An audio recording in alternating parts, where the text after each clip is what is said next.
नमस्कार दोस्तों, IAS zone में आप सबों का फिर से एक बार बहुत बहुत स्वागत है। दोस्तों, जैसा कि आप लोगों को मालूम होगा कि अभी हम लोग जो है एम लक्ष्मीकांत का जो बुक है पॉलिटिका, इसको हम लोग कंप्लीट कर रहे हैं। हम लोगों ने एक चैप्टर को कंप्लीट कर लिया है और आज हमारा दूसरा चैप्टर है। ठीक है, तो चलिए हम लोग बिना देरी किए वीडियो को शुरू करते हैं। वीडियो पसंद आएगा तो वीडियो को लाइक कर दीजिएगा। चैनल पे पहली बार आए हैं तो चैनल को सब्सक्राइब कीजिएगा और दोस्तों से भी इस वीडियो को शेयर कीजिएगा ताकि उनको भी इसका फायदा हो सके।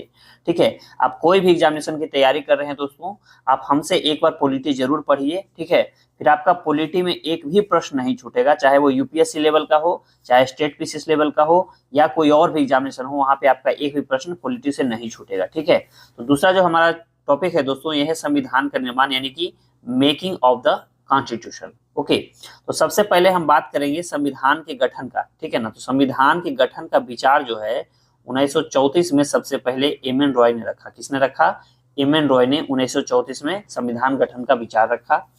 फिर 1935 में इंडियन नेशनल कांग्रेस ने जो है संविधान निर्माण हेतु संविधान सभा की मांग की। ठीक है, फिर क्या हुआ कि 1938 में इंडियन नेशनल कांग्रेस की ओर से पंडित नेहरू ने घोषणा की कि स्वतंत्र भारत के संविधान का निर्माण वयस्क मताधिकार के आधार पर चुनी गई संविधान सभा द्वारा किया जाएगा।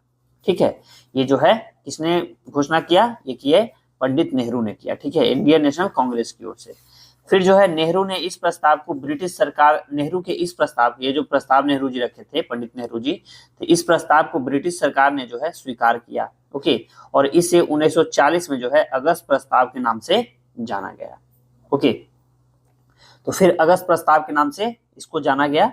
फिर जो है क्रिप्स प्रस्ताव की हम बात करते हैं, तो 1942 में क्या हुआ कि 1942 में ब्रिटिश सरकार के कैबिनेट मंत्री सर स्टैफोर्ड क्रिप्स तथा एक और मंत्री जो है, ठीक है, यानी एक और सदस्य जो है, स्वतंत्र संविधान के निर्माण के लिए एक प्रस्ताव के साथ भारत आए। ठीक है, एक प्रस्ताव के साथ भारत आए और ये जो प्रस्ताव लाए थे इसको मुस्लिम लीग ने जो है अस्वीकार कर दिया, क्योंकि मुस्लिम लीग यहाँ पर जो है दो राष्ट्र की बात कर रहा था, एक भारत और एक पाकिस्तान। ठीक है, यानी कि दो जो है संविधान की बात कर रहा था। तो इसको क्रिप्स जो प्रस्ताव था ये जो स्टैफोर्ड क्रिप्स थे ये अस्वीकार कर दिए। ठीक है, तो ये फिर रद्द हो गया। फिर क्या हुआ? फिर आगे जो है कैबिनेट मिशन आता है। ठीक है, ब्रिटिश सरकार की ओर से कैबिनेट मिशन भेजा जाता है, जो कि भारत 24 मार्च 1946 को ये मिशन जो है पहुंचती है। ठीक है, कैबिनेट मिशन जो है भारत कब आया? 24 मार्च 1946 को। ठीक है, ब्रिटिश सरकार द्वारा भारत में एक कैबिनेट मिशन भेजा गया और इसके जो सदस्य है, देखिए ये 3 जो सदस्य है इसको आप याद रखेंगे, क्योंकि हमेशा ये एग्जाम में पूछा जाता है, जैसा कि पिछले बीपीएससी में पूछा गया था। ठीक है, देखिए इसके सदस्य थे Lord Pethick Lawrence, Stafford Cripps और एबी अलेक्जेंडर। क्लियर, ये तीनों नाम याद रखेंगे जो कि कैबिनेट मिशन के सदस्य थे। ठीक है, इस मिशन ने 2 संविधान की बात को जो है ठुकरा दिया, लेकिन ऐसी संविधान निर्माण की योजना पेश की जो मुस्लिम लीग को जो है मंजूर था। ठीक है, यानी कि मुस्लिम लीग ने स्वीकार कर लिया। जब मुस्लिम लीग ने इस बात को स्वीकार कर लिया तो अब बात था संविधान गठन का। ठीक है, तो कैबिनेट मिशन योजना के तहत जो है नवंबर 1946 में संविधान सभा का गठन हुआ। ठीक है, नवंबर 1946 में जो है संविधान सभा का गठन हुआ। संविधान सभा की कुल सदस्य संख्या जो है दोस्तों 389 थी। कितनी थी? 389 होनी थी। और उसमें से 296 सीट जो है वो ब्रिटिश भारत, जो कि ब्रिटिश ईस्ट इंडिया कंपनी थी, जो क्षेत्र जो कैप्चर कर रखी थी, ठीक है ना, उसको ब्रिटिश भारत कहते थे। तो 296 सीट जो है ब्रिटिश भारत को दिया गया और 93 सीट जो है देसी रियासतों को दिया गया। ठीक है, तो इसमें जो है इसमें जो देसी रियासत को दिया गया था, तो इसमें क्या था कि 10 लाख लोगों पर एक सीट आवंटित की जानी थी। ठीक है, जबकि यही जो ब्रिटिश भारत था, तो ब्रिटिश प्रांत को आवंटित सीटों का निर्धारण जो है मुस्लिम, सिख और सामान्य में किया जाना था। ठीक है, और यहाँ जो इलेक्शन होगा वो एकल संक्रमणीय मत पद्धति के तहत मतदान किया जाना था, जो कि अभी राष्ट्रपति के चुनाव में किया जाता है। ठीक है, राष्ट्रपति के जैसे चुनाव होता है वैसे ही किया जाना था। तो देसी रियासतों के प्रतिनिधियों का चयन जो है रियासतों के प्रमुखों द्वारा किया जाना था। ठीक है, इस पॉइंट को भी याद रखेंगे। उसके बाद फिर क्या होता है कि संविधान सभा के लिए चुनाव जुलाई अगस्त 1946 में हुआ। कब हुआ? जुलाई अगस्त 1946 में जो है संविधान सभा के लिए चुनाव होता है। ठीक है, तो ब्रिटिश भारत के लिए 296 सीटों हेतु जो 296 सीट दिया गया था, उसमें इंडियन नेशनल कांग्रेस को 208 सीट मिला, मुस्लिम लीग को 73 सीट मिला और छोटे समूह व स्वतंत्र सदस्यों को 15 सीटें मिली। ठीक है, ये जो 296 सीट था यहाँ पे आप देख सकते हैं, देखिए 389 तो टोटल सीट थी ना, उसमें 296 जो ब्रिटिश भारत को दिया गया था। तो इसी में जब चुनाव हुआ तो इसमें से इंडियन नेशनल कांग्रेस 208 सीट जीत गई, मुस्लिम लीग 73 सीट जीती और स्वतंत्र जो था वो 15 सीट जीता। ठीक है, देशी रियासतों की 93 सीटें जो है 93 जो सीट्स थी वो भर नहीं पाई क्योंकि खुद को वो चुनाव से दूर रखा। ठीक है, इसमें यानी कि इस चुनाव में जो है महिलाएं भी शामिल थी, ये भी याद रखेंगे क्योंकि पूछा जाता है एग्जाम में। और इस चुनाव में जो है सभी बड़े बड़े नेता शामिल थे लेकिन महात्मा गांधी शामिल नहीं थे। तो ये भी आप 2 पॉइंट यहाँ पे याद रख सकते हैं। अब तो भाई चुनाव की, अब तो यहाँ पे संविधान निर्माण हो गया, चुनाव हो गया। अब बात करेंगे संविधान सभा की कार्यप्रणाली की। ठीक है, तो संविधान सभा की पहली बैठक जो है दोस्तों, जब संविधान बन गई तो संविधान सभा की पहली बैठक 9 दिसंबर 1946 को होती है। कब? 9 दिसंबर 1946 को। और यही पहली बैठक में मुस्लिम लीग ने जो है इस पहली बैठक को ही अस्वीकार कर दिया। ठीक है, मुस्लिम लीग ने जो है इस बैठक को अस्वीकार कर दिया। ठीक है, और इस बैठक में 211 सदस्यों ने हिस्सा लिया था। कितना सदस्य? 211 सदस्य ने हिस्सा लिया था और डॉक्टर सच्चिदानंद सिन्हा को जो है अस्थायी अध्यक्ष चुना गया। ओके, डॉक्टर सच्चिदानंद सिन्हा को अस्थायी सदस्य चुना गया। बाद में जो है राजेंद्र प्रसाद को अस्थायी अध्यक्ष बनाया गया तथा एच.सी. मुखर्जी और वी.टी. कृष्णमाचारी को जो है उपाध्यक्ष बनाया गया। ठीक है, अस्थायी अध्यक्ष थे सच्चिदानंद सिन्हा, ये याद रखेंगे। अस्थायी अध्यक्ष जो थे वो राजेंद्र प्रसाद थे। ठीक है, और 2 जो है उपाध्यक्ष थे, एक एच.सी. मुखर्जी और दूसरा वी.टी. कृष्णमाचारी। ओके, फिर जो है अब बात करेंगे हम उद्देश्य प्रस्ताव का। ठीक है, जो कि प्रस्तावना था। तो 13 दिसंबर याद रखेंगे, 13 दिसंबर 1946 को पंडित जवाहरलाल नेहरू ने सभा में जो है उद्देश्य प्रस्ताव को पेश किया। पंडित जवाहरलाल नेहरू ने 13 दिसंबर 1946 को संविधान सभा में उद्देश्य प्रस्ताव को पेश किया। यह संविधान सभा भारत को एक स्वतंत्र संप्रभु गणराज्य घोषित करती है। ठीक है, ये इस जो है उद्देश्य प्रस्ताव में ये मेंशन था कि संविधान सभा जो है भारत को एक स्वतंत्र संप्रभु गणराज्य घोषित करती है। ब्रिटिश भारत में शामिल क्षेत्र, ब्रिटिश भारत में इस जो उद्देश्य प्रस्ताव है ना, इसी में ये सब मेंशन था। ठीक है, ब्रिटिश भारत में शामिल क्षेत्र, भारतीय राज्यों में शामिल क्षेत्र, भारत के बाहर हुए सभी क्षेत्र जो इसमें शामिल होना चाहेगा भारतीय संघ का हिस्सा होगा। तीसरा पॉइंट क्या था इसमें? सभी क्षेत्रों तथा उनकी सीमाओं का निर्धारण जो है संविधान सभा द्वारा होगा। चौथा जो पॉइंट था वो शक्तियों का स्रोत जो है भारत की जनता होगी। शक्तियों का स्रोत कौन होगी? भारत की जनता होगी। भारत के पांचवा पॉइंट था भारत के सभी लोगों के लिए न्याय, स्वतंत्रता एवं सुरक्षा, समता, संगठन बनाने की स्वतंत्रता दी जाएगी। ओके, उसके बाद छठा पॉइंट था एससी, एसटी, ओबीसी को जो है पर्याप्त सुरक्षा प्रदान की जाएगी। ऐसा नहीं है कि उन लोगों को जो है छोड़ दिया जाएगा और वो लोग जो है असहाय महसूस करेंगे।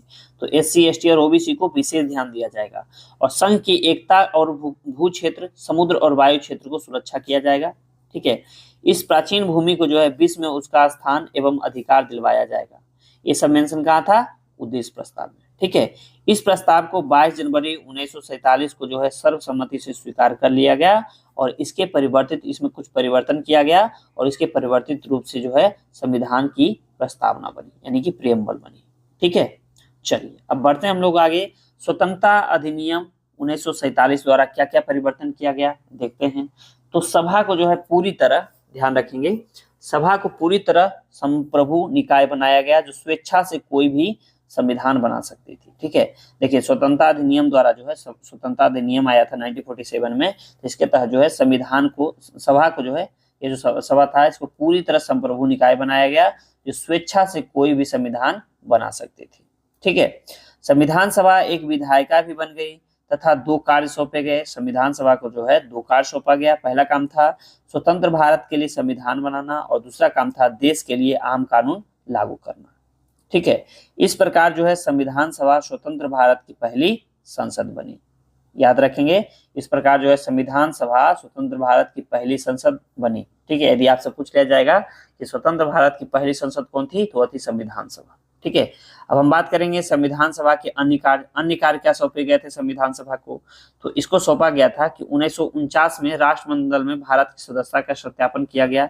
संविधान सभा के द्वारा जो है 1949 में राष्ट्रमंडल में भारत की सदस्यता का सत्यापन किया गया। 23 जुलाई 1947 को राष्ट्रीय ध्वज को अपनाया गया। 24 जनवरी 1950 को जो है राष्ट्रीय गीत और राष्ट्रीय गान को अपनाया गया और राजेंद्र प्रसाद को जो है भारत के प्रथम राष्ट्रपति बनाया गया। ठीक है, इस संविधान सभा में जो है 2 साल 11 माह और 18 दिनों में संविधान सभा के कुल जो है 11 बैठकें हुई। कितना बैठकें? 11 बैठकें हुई। ठीक है, 60 देशों के संविधानों का अवलोकन किया गया और 114 दिन तक विचार विमर्श हुआ। संविधान निर्माण पर कुल 64 लाख रुपए का खर्च आया था। ठीक है, 24 जनवरी 1950 को संविधान सभा की अंतिम बैठक हुई। ये भी आप याद रखेंगे, यदि आपसे पूछ लिया जाएगा कि संविधान सभा की अंतिम बैठक कब हुई, 24 जनवरी 1950 को हुई। क्लियर।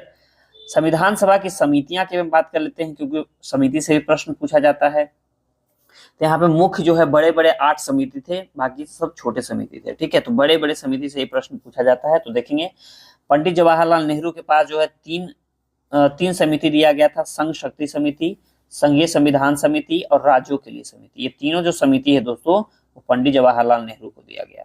डॉक्टर राजेंद्र प्रसाद को 2 समिति दिया गया, एक प्रक्रिया नियमन समिति और दूसरा संचालन समिति। ठीक है, फिर भीमराव अंबेडकर को जो है प्रारूप समिति दिया गया, प्रारूप समिति भीमराव अंबेडकर को दिया गया।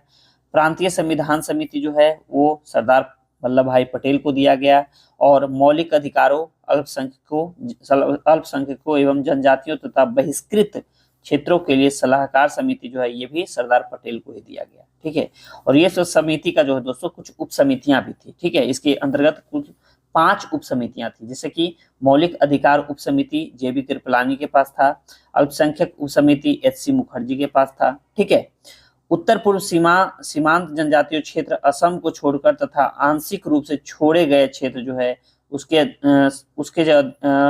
वो जो समिति है गोपीनाथ बारदोई को दिया गया, और छोड़े गए एवं आंशिक रूप से छोड़े गए क्षेत्र को एबी ठक्कर को दिया गया। ठीक है, अब हम बात करेंगे इन सब में सबसे मेन जो समिति था वो था प्रारूप समिति। ठीक है, प्रारूप समिति।